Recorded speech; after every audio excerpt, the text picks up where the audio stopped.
गसाइगाव इउपिपिएल आरो बिपिएफ मोन्नैबो दोलोआ दिनै गावसोरनि नमिनेशन बिलाइखौ गथायदों।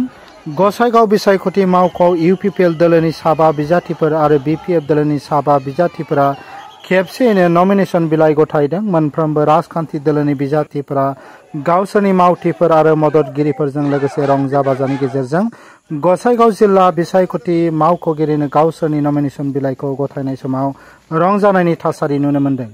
बेयो गसाइगावआव मोनसे रंजालु आबहावा सोमजिहोदों। इउपिपिएल दोलोनि बिजाथिफोरा गसाइगाव महकुमानि मोनबा बियाबनिफ्राय गावसोरनि नमिनेशन बिलाइखौ गथायदों।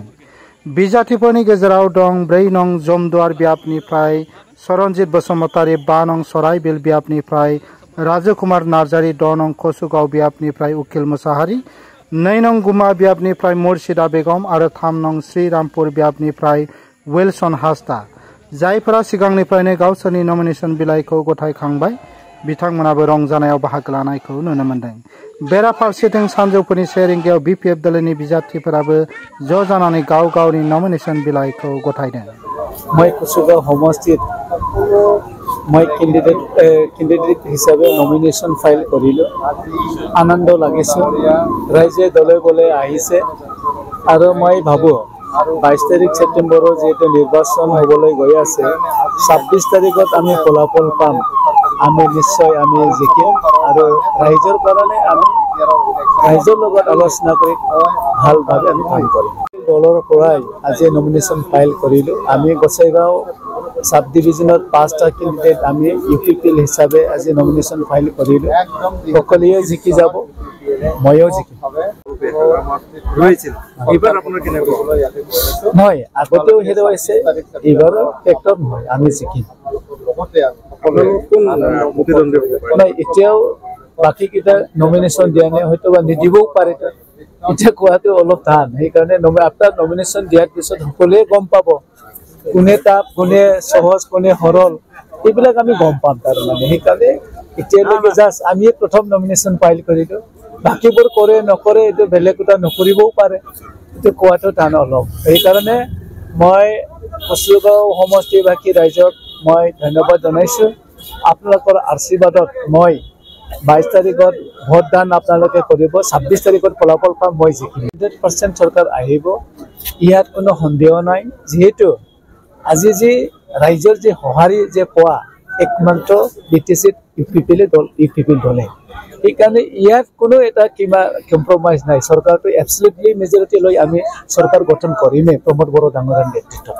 এতিয়া আগবাঢ়ি যাম, ভালকৈ আমি কাম কৰিম, ৰাইজৰ লগত কথা পাতিম। আমাৰ আগন্তুক 22 তাৰিখত যিটো নিৰ্বাচন আহি আছে সেইটোৰ লগত এই সম্পৰ্ক ৰাখি আমি ৰাইজৰ লগত আলোচনা কৰিম, আমি আমাৰ কাৰণে কাম কৰিব ক'ম। জমদুৱাৰ সমষ্টিত আপোনাৰ ফলাফল কেনেকুৱা হ'ব? বহুত ভাল হ'ব। আপোনালোকে চাইছে ছ'চিয়েল মিডিয়াত আমাৰতো মানুহবিলাক ওলাই আছে, জইনিং হৈ আছে, এইবিলাক কাম হৈ আছে, বহুত ভাল ভাল হ'ব। আপোনাৰ মেইন যুঁজ কাৰ লগত হ'ব? নাই, আমাৰ লগত আৰু কোনে যুঁজ হ'ব। আৰু আপোনালোকে চাইছে ইমান ধুনীয়া আমাৰ ফিল্ডবিলাক, আমাৰ কিবাবিলাক ইউপিপিএল হিচাপে আমি এইবাৰ কোনো কথাই নাই, কাৰণে 100% আমি জিকিমেই। কোনো কথাই নাই, আৰামছে, ইয়াৰ কোনো কথাই নাই, হ'ব। একপক্ষীয় চৰকাৰ হ'ব এইবাৰ।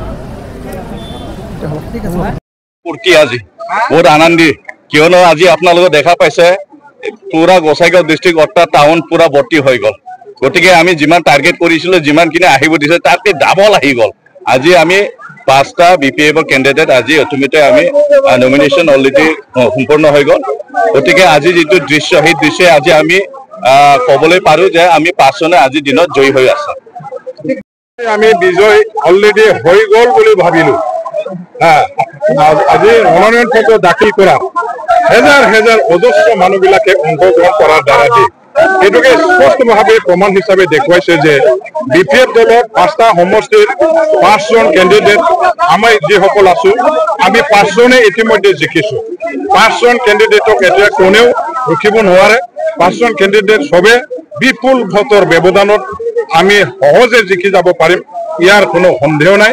মই আজি আমাৰ এই মনোনয়ন পত্ৰ দাখিল কৰাৰ সময়ত আমাৰ এই কি কয় শ্ৰীৰামপুৰৰ পৰা আৰম্ভ কৰি শ্ৰীৰামপুৰ, জমদুৱাৰ, চৰাইবিল, গুমা আৰু কচুগাঁও, এই 5টা সমষ্টিৰ পৰা হেজাৰ যিসকল বিপিএফৰ কৰ্মী, যিসকল বিপিএফৰ ছাপৰ্টাৰবিলাকে আহিলে, তেওঁলোকে সহানুভূতি আৰু একেবাৰে অংশগ্ৰহণ কৰি পেলাই সহযোগ আগবঢ়ালে দলৰ প্ৰতি আনুগত্য প্ৰকাশ কৰিলে আৰু একেবাৰে আপোচহীনভাৱে আগন্তুক বিটিচি ইলেকশ্যনত এটা ৰাজনৈতিকভাৱে যিটো যুঁজ নিৰ্বাচনী যুঁজত অৱতীৰ্ণ হ'বৰ কাৰণে সাজু হৈ যে আহিলে ইয়াৰ কাৰণে প্ৰতিজন দলৰ নেতা কৰ্মীসকললৈ সদস্য সভাকাংক্ষীসকললৈ আমাৰ 5জন কেণ্ডিডেট বিলাকৰ পৰা আমি ধন্যবাদ জ্ঞাপন কৰিছো হৈ গ'ল বুলি আপোনালোকে ধৰি লওক বিপিএফৰ চৰকাৰ হোৱাটো কোনেও আৰু বাধা দিব নোৱাৰে কোনো শক্তিয়ে আৰু বিপিএফ দলৰ চৰকাৰটো এতিয়া আৰু ৰখিব নোৱাৰে ৰাইজৰ চৰকাৰ বিপিএফৰ চৰকাৰ হাগ্ৰামা মহিলা সাহেবৰ নেতৃত্বত এতিয়া বিটিচিত শক্তিশালী চৰকাৰ একক সংখ্যা গৰিষ্ঠতা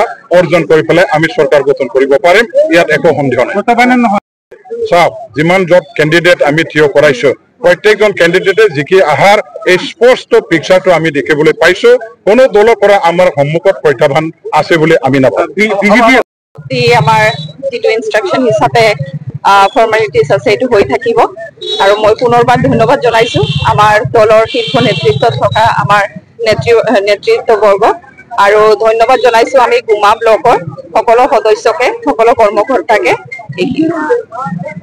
জিকিমেই আমি জিকিয়েই আছো এতিয়া জাষ্ট ডিক্লেৰেশ্যনটো হ'ব তাৰপিছত আমি জিকিমেই আমি একদম চিয়ৰ আমি জিকিম ইউপিপিএল